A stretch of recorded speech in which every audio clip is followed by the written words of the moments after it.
लंका के महाबली योद्धा मेघनाद भगवान श्री राम के छोटे भाई महाबली लक्ष्मण के हाथों एक भयंकर युद्ध में मारे गए।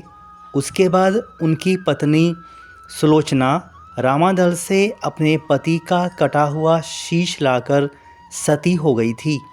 लंका में चारों ओर शोक की भयानक लहर फैल गई थी। रावण को भयंकर शोक में डूबा हुआ देखकर रावण की माँ कैकसी ने उसके पाताल में बसे दो भाइयों अहिरावण और महिरावण की याद दिलाई। रावण उनको याद करते हुए खुद से ही कहा, आश्चर्य है कि मुझे आज तक उनकी याद क्यों नहीं आई। युद्ध कला में तो वे मुझसे ज़्यादा मायावी और प्रचंड वीर हैं। लंका का राजा बनने के बाद उनकी सुध ही नहीं रही। रावण यह भली भांति जानता था कि अहिरावण व महिरावण तंत्र मंत्र के महापंडित, मायावी शक्तियों के धनी और माँ कामाक्षी के परम भक्त हैं। रावण ने उन्हें बुला भेजा और कहा कि वे अपने छल बल के कौशल से श्री राम व लक्ष्मण का सफाया कर दें। यह बात दूतों के जरिए विभीषण जी को पता चल गई। युद्ध में अहिरावण और महिरावण जैसे परम मायावी के शामिल होने से विभीषण जी चिंता में पड़ गए। विभीषण जी को लगा कि भगवान श्री राम और लक्ष्मण की सुरक्षा व्यवस्था और कड़ी करनी पड़ेगी। इसके लिए उन्हें सबसे बेहतर लगा कि इसका जिम्मा परमवीर हनुमान जी को राम लक्ष्मण की सुरक्षा का जिम्मा सौंप दिया जाए।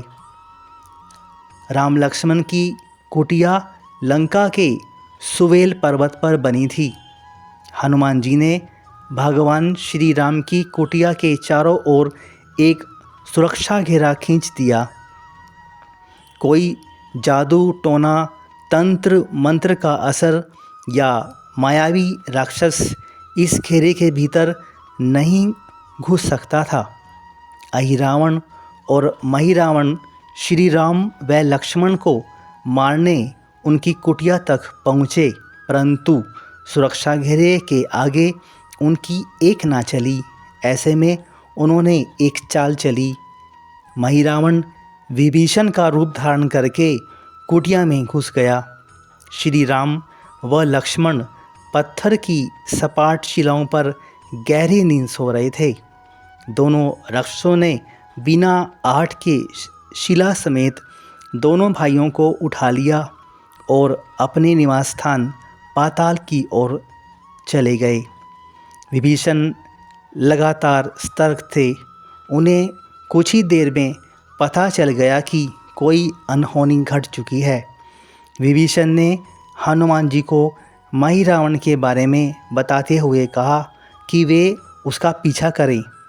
लंका में अपने रूप में घूमना राम भक्त हनुमान के लिए ठीक ना था, सो उन्होंने पक्षी का रूप धारण कर लिया और पक्षी के रूप में ही वे निकुंभला नगर पहुंच गए। निकुंभला नगर में पक्षी रूप धरे हनुमान जी ने कबूतर व कबूतरी को आपस में बात करते सुना। कबूतर कबूतरी से कह रहा था कि अब रावण की जीत पक्की है। अहिरावण व महिरावण राम लक्ष्मण को बलि चढ़ा देंगे, बस सारा युद्ध ही समाप्त हो जाएगा। कबूतर की बातों से ही हनुमान जी को पता चल गया कि दोनों राक्षस श्री राम लक्ष्मण को सोते ही उठाकर कामाक्षी देवी को बलि चढ़ाने पाताल लोक ले गए। हनुमान जी वायु वेग से पाताल की ओर चले और तुरंत वहां पहुंच गए। हनुमान जी को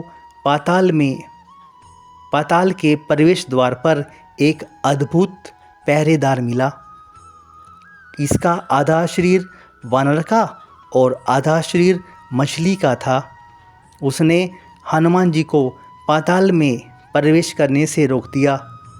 वानर रूपधारी वह द्वारपाल हनुमान जी से बोला कि मुझे तो परास्त किए बिना तुम्हारा भीतर जाना असंभव है।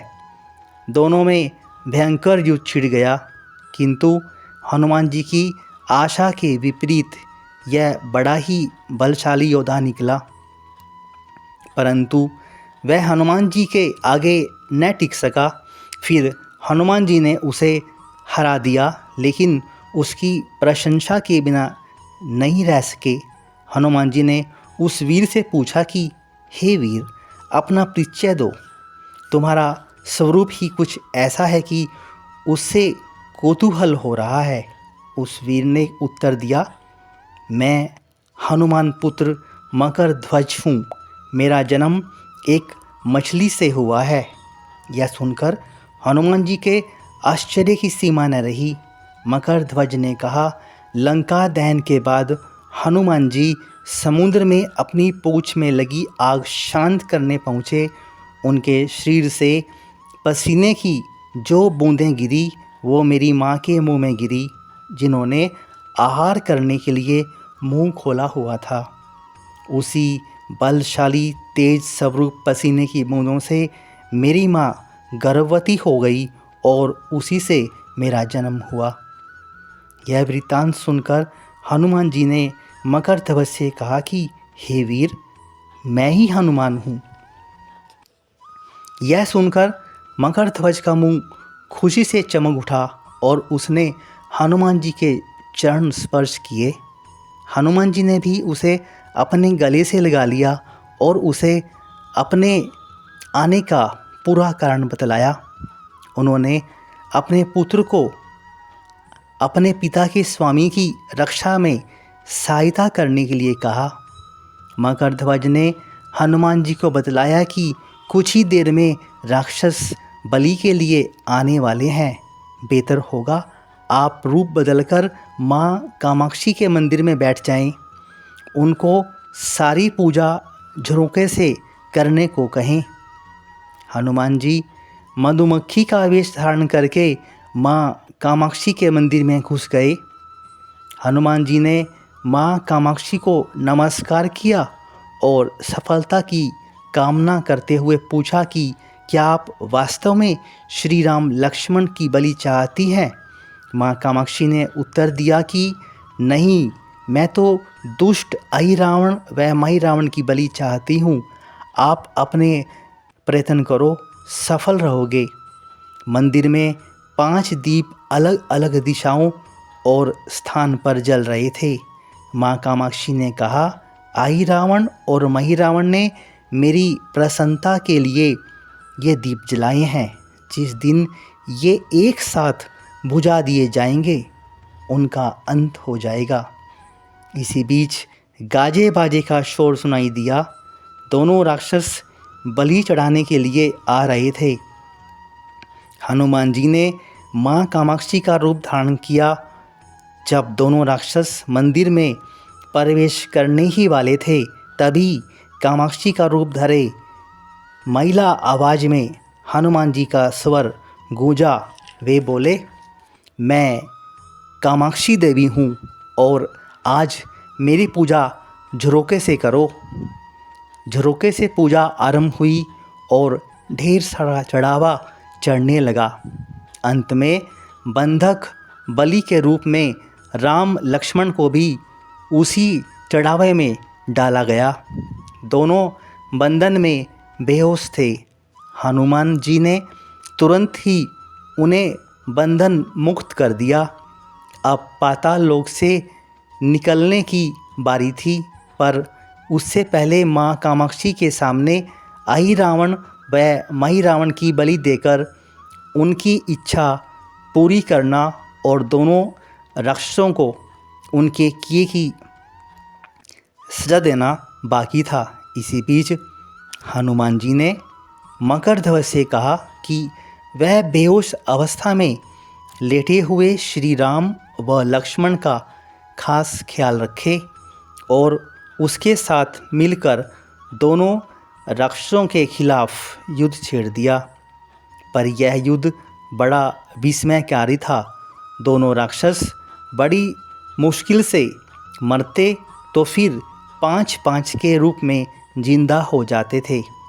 इस विकट स्थिति में मकरध्वज ने बताया कि अहिरावण की एक पत्नी नागकन्या है। अहिरावण उसे हर कर लाया है। वह उसे पसंद नहीं करती, लेकिन मन मारकर वह उसके साथ रह रही है। वह जरूर अहिरावण के राज जानती होगी। उससे उसकी मृत्यु का उपाय पूछा जाए। आप उसके पास जाकर सहायता मांगिए।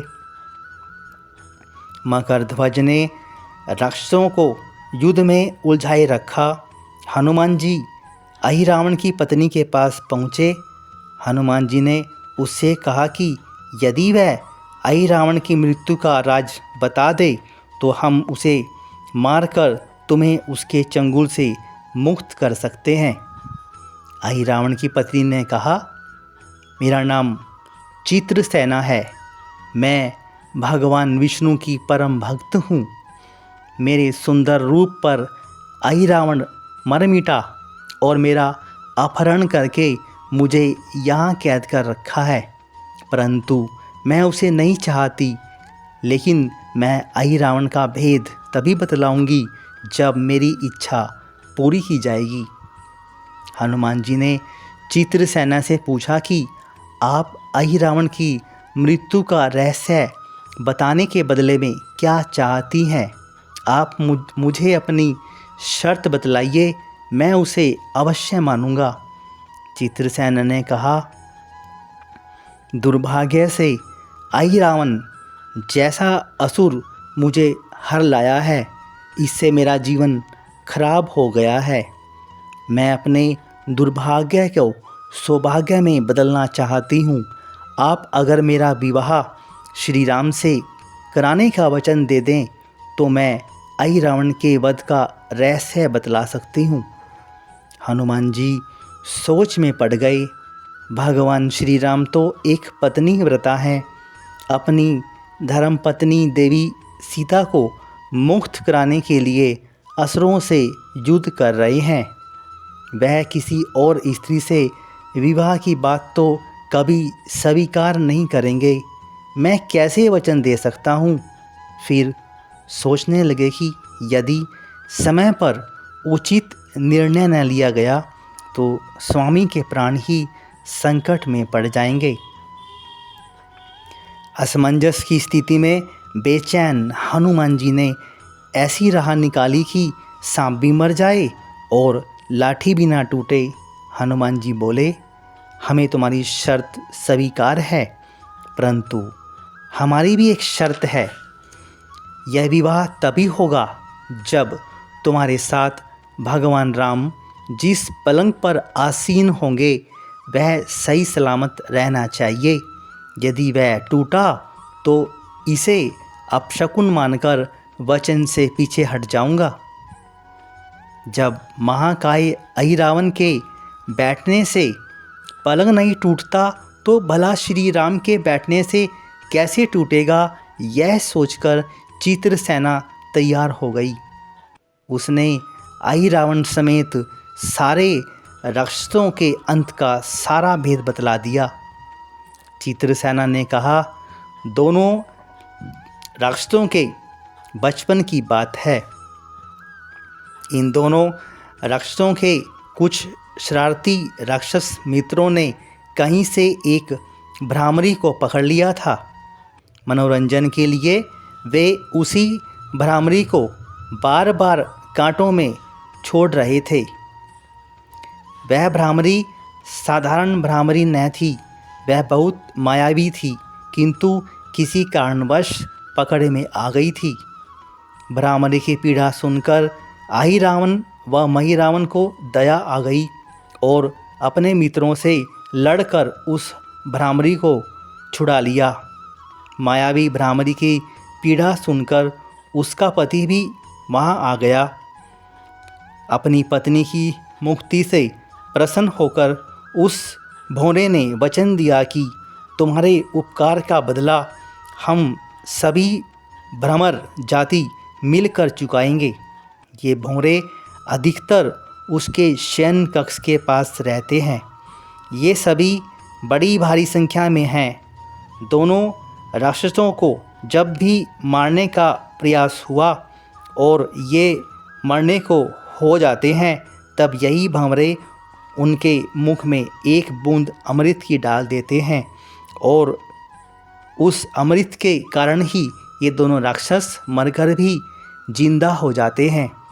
इनके कई कई रूप उसी अमृत के कारण हैं, इसलिए आपको पहले इन भंवरों को मारना होगा। इधर हनुमान जी रहस्य जानकर लौटे, उधर मकरध्वज ने अहिरावण को युद्ध में उलझाए रखा था। अब शीघ्र ही हनुमान जी ने भंवरों को ख़त्म करना शुरू कर दिया। जब सारे भंवरे ख़त्म हो गए और केवल एक भंवरा बचा, तो वह हनुमान जी के चरणों में लौट गया। उसने अपनी प्राण रक्षा की याचना की। हनुमान जी पसीज गए। उस भंवरे को क्षमा करते हुए उसे एक काम सौंपा। हनुमान जी बोले, मैं तुम्हें प्राणदान देना चाहता हूँ, पर एक शर्त पर कि तुम यहाँ से तुरंत चले जाओगे और अहिरावण की पत्नी के पलंग की पाटी में घुसकर जल्दी से जल्दी उसे पूरी तरह खोखला बना दो। भंवरा शीघ्र चित्रसेना के पलंग की पाटी में घुस गया। इधर अहिरावण महिरावण को अपने चमत्कार के लुप्त होने से बहुत आश्चर्य हुआ, पर उन्होंने मायावी युद्ध जारी रखा। भंवरों को हनुमान जी ने समाप्त कर दिया था, फिर भी हनुमान जी और मकरध्वज के हाथों अहिरावण और महिरावण का अंत नहीं हो पा रहा था। यह देख हनुमान जी कुछ चिंतित हुए। फिर उन्हें कामाक्षी देवी का वचन याद आया। देवी ने बताया था कि अहिरावण की सिद्धि है कि जब पांचों दीपक एक साथ बुझेंगे तभी वे नए रूप धारण नहीं कर पाएंगे और उनका अंत हो सकेगा। हनुमान जी ने तत्काल पंचमुखी रूप धारण कर लिया। उत्तर दिशा में वराह मुख, दक्षिण दिशा में नरसिंह मुख, पश्चिम में गरुड़ मुख, आकाश की ओर हयग्रीव मुख और पूर्व की ओर हनुमान मुख धारण किया। इसके बाद हनुमान जी ने अपने पांचों मुखों से पांचों दीपक बुझा डाले। परिणाम स्वरूप हनुमान जी और मकरध्वज के हाथों अहिरावण और महिरावण तत्काल ही मृत्यु को प्राप्त हुए। इसके बाद हनुमान जी ने श्री राम लक्ष्मण की मूर्छा दूर करने का उपाय किया, जिससे दोनों भाई होश में आ गए। इसी बीच चित्रसेना भी वहां आ गई। हनुमान जी ने कहा, प्रभु, अब आप अहिरावण और महिरावण के छल और बंधन से मुक्त हुए हैं, पर इसके लिए हमें इस नागकन्या चित्रसेना की सहायता लेनी पड़ी थी। अहिरावण इसे बलपूर्वक हरण करके लाया था। अब वह आपसे विवाह करना चाहती है। कृपया उससे विवाह कर अपने साथ ले चलें, इससे उसे भी मुक्ति मिलेगी। श्री राम हनुमान जी की बात सुनकर चकरा गए। इससे पहले कि वह कुछ कह पाते, हनुमान जी ने ही कह दिया, भगवान, आप तो मुक्तिदाता हैं। अहिरावण को मारने का रहस्य इसी ने बतलाया है। इसके बिना हम उसे मारकर आपको बचाने में सफल न हो पाते। कृपा निधान इसे भी मुक्ति मिलनी चाहिए, परंतु आप चिंता न करें। हम सबका जीवन बचाने वालों के प्रति बस इतना कीजिए कि आप बस इस पलंग पर बैठिए, बाकी का काम मैं संपन्न कराता हूँ। हनुमान जी इतनी तेज़ी से सारे काम करते जा रहे थे इससे श्री राम लक्ष्मण दोनों चिंता में पड़ गए। वह कोई कदम उठाते कि तब तक हनुमान जी ने भगवान राम की बाँह पकड़ ली। हनुमान जी ने भावावेश में प्रभु श्री राम की बाँह पकड़कर चित्रसेना के उस सजे धजे विशाल पलंग पर बिठा दिया।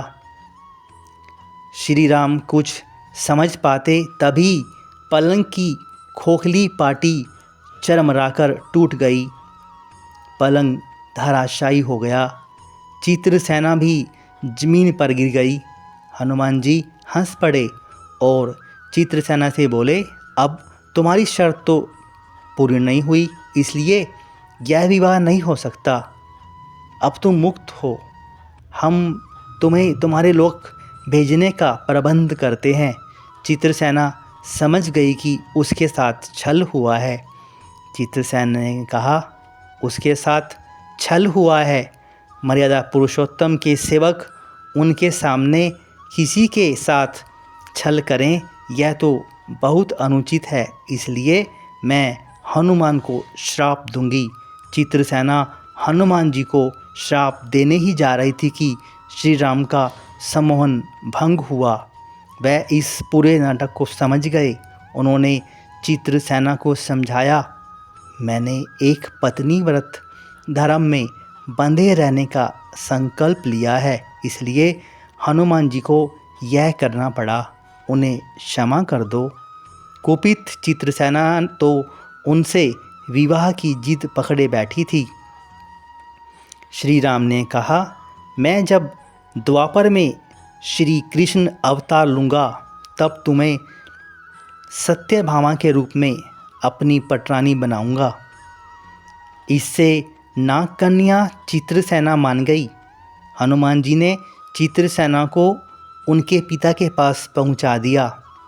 चित्रसेना को प्रभु ने अगले जन्म में अपनी पत्नी बनाने का वरदान दिया था। भगवान श्री कृष्ण की पत्नी बनने की चाह में उसने स्वयं को अग्नि में भस्म कर लिया।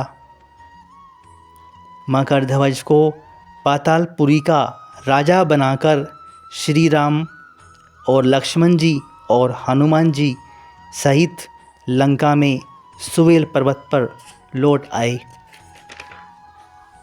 यह अनुपम कथा सुनकर कहीं आपके मन में भगवान श्री राम के प्रति संशय तो पैदा नहीं हो गया? वास्तव में भगवान श्री राम अत्यंत दयालु हैं। वो अनंत तेज की राशि और सर्वसमर्थ हैं। उन्हें किसी की सहायता की आवश्यकता नहीं है। उनके बल का बखान 1000 फन वाले शेषनाग भी नहीं कर सकते। सर्वसमर्थ होने के बाद भी जरा उनकी दयालुता तो देखिए। वे अहिरावण महिरावण के वध का सारा प्रतिफल अपने अनन्य भक्त श्री हनुमान जी को दिलाना चाहते हैं और श्री हनुमान जी स्वयं महादेव हैं। वास्तव में जहाँ हर है वहीं हरि हैं और जहाँ हरि हैं वहीं हर हैं। संकट मोचन श्री हनुमान जी की इस दिव्य कथा को जो भी भक्ति भाव से सुनेगा उसके सर्व संकट दूर होकर महान पुण्य की प्राप्ति होगी। तो हाथ उठाकर बोलिए, जयकारा वीर बजरंगे, हर हर महादेव।